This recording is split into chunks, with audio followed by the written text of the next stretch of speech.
But being able to listen to someone and identify those few specific cues, knowing that if they're raising their voice, speaking to you, maybe a little bit disrespectfully, heightening the mood, being a little bit intense, those are all indicators somebody is trying to get your attention. Somebody is trying to get to a point where they really just want to ask you for help.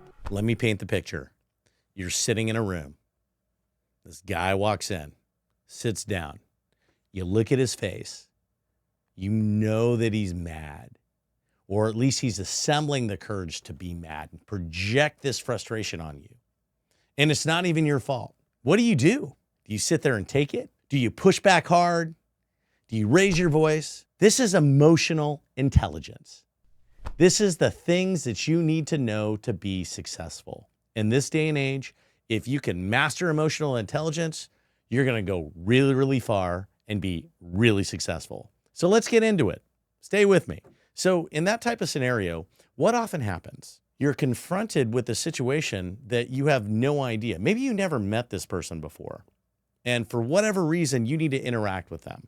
So let me just paint a picture. What if you're sitting at a client's office and this is one of the people that utilize your services or utilize benefits, and they have a problem? You are the center of their problem, not because you're actually responsible, but because you're the one representing the issue that they're dealing with.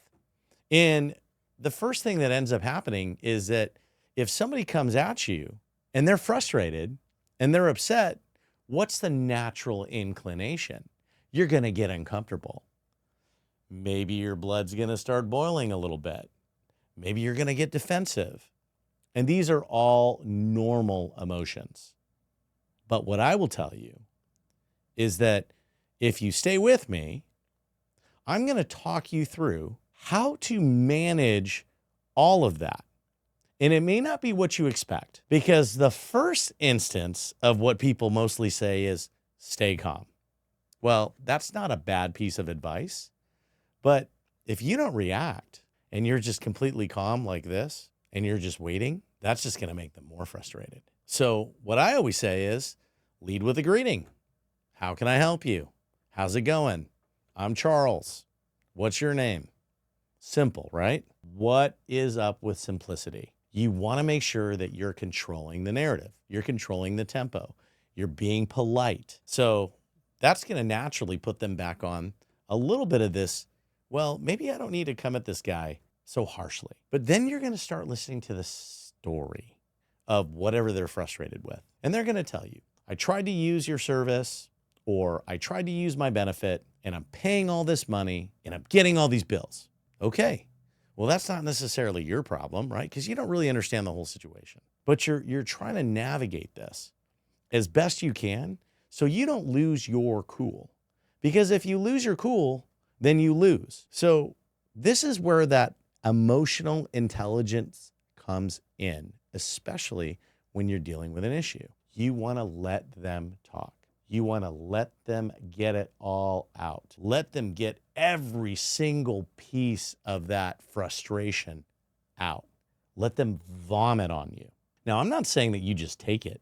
If they get a little lippy, they push the tone up to here, then it's okay to push back. Be firm. Be stern. Don't raise your voice, but just push back. Pattern disruption. Somebody's like, I don't know why I have all this. I'm paying all this. This doesn't cover anything. Why do I even have this? Ask a question. Why do you have it? Well, I have all these issues. Okay. Well, what issues do you have? So you got to get through that, right? You got to let them vomit again. So you're controlling this whole process and making sure that what you're doing is that you're just leading them down that path to be able to get all of that negative emotion out. Because once you get past that, then what happens? You can have a conversation. But if you listen and if you approach this with empathy, and I'm not talking about like weakness, like, oh, everything's going to be okay, because that just makes people more frustrated. Nobody wants sympathy, but empathy can mean a different thing. In my mind, empathy means, you know what? I understand your frustration. That makes perfect sense. Gosh, I'd be frustrated if that happened to me too. You get what I'm doing? I'm relating. I'm mirroring the frustration, but I'm not actually saying it in a frustrating voice.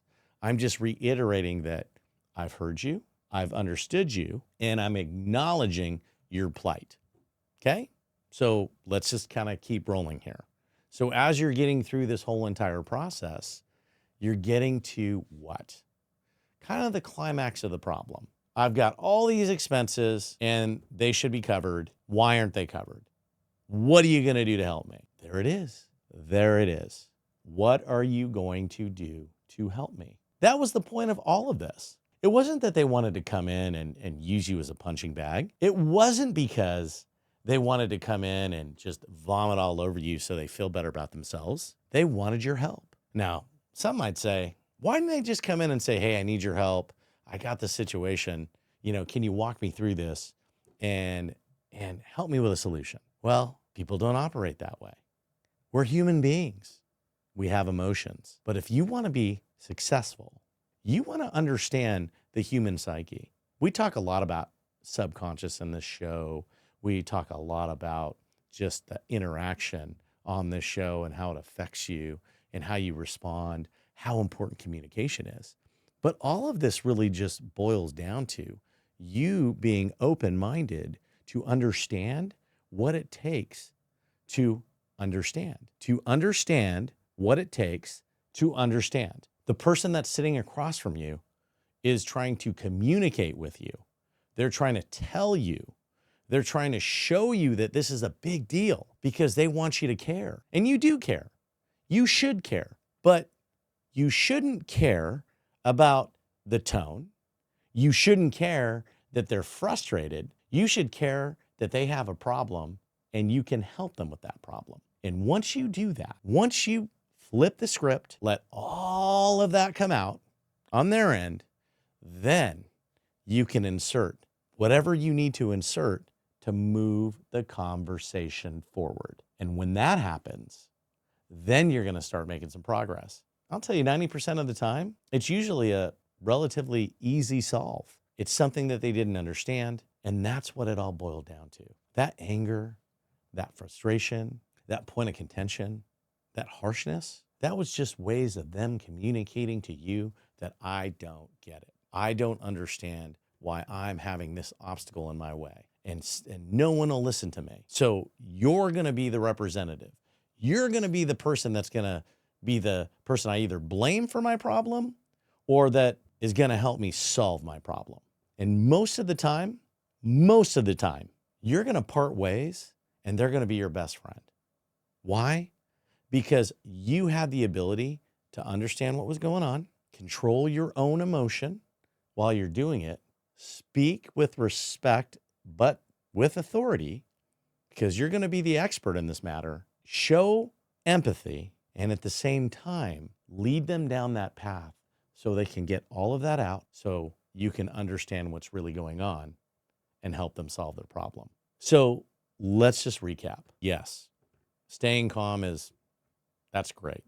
Everybody should stay calm. But being able to listen to someone and identify those few specific cues, knowing that if they're raising their voice, speaking to you, maybe a little bit disrespectfully, heightening the mood, being a little bit intense, those are all indicators that somebody is trying to get your attention. Somebody is trying to get to a point where they really just want to ask you for help. If you can just take a few moments and really think about what I'm saying in this episode of being able to identify these things when you're working with people, you're going to do really, really well. If you know someone who needs to hear this episode that would find value in it, share it with them. We're trying to grow the channel, so the more people who share this and get this information out really helps us out. If you get a moment, drop a comment.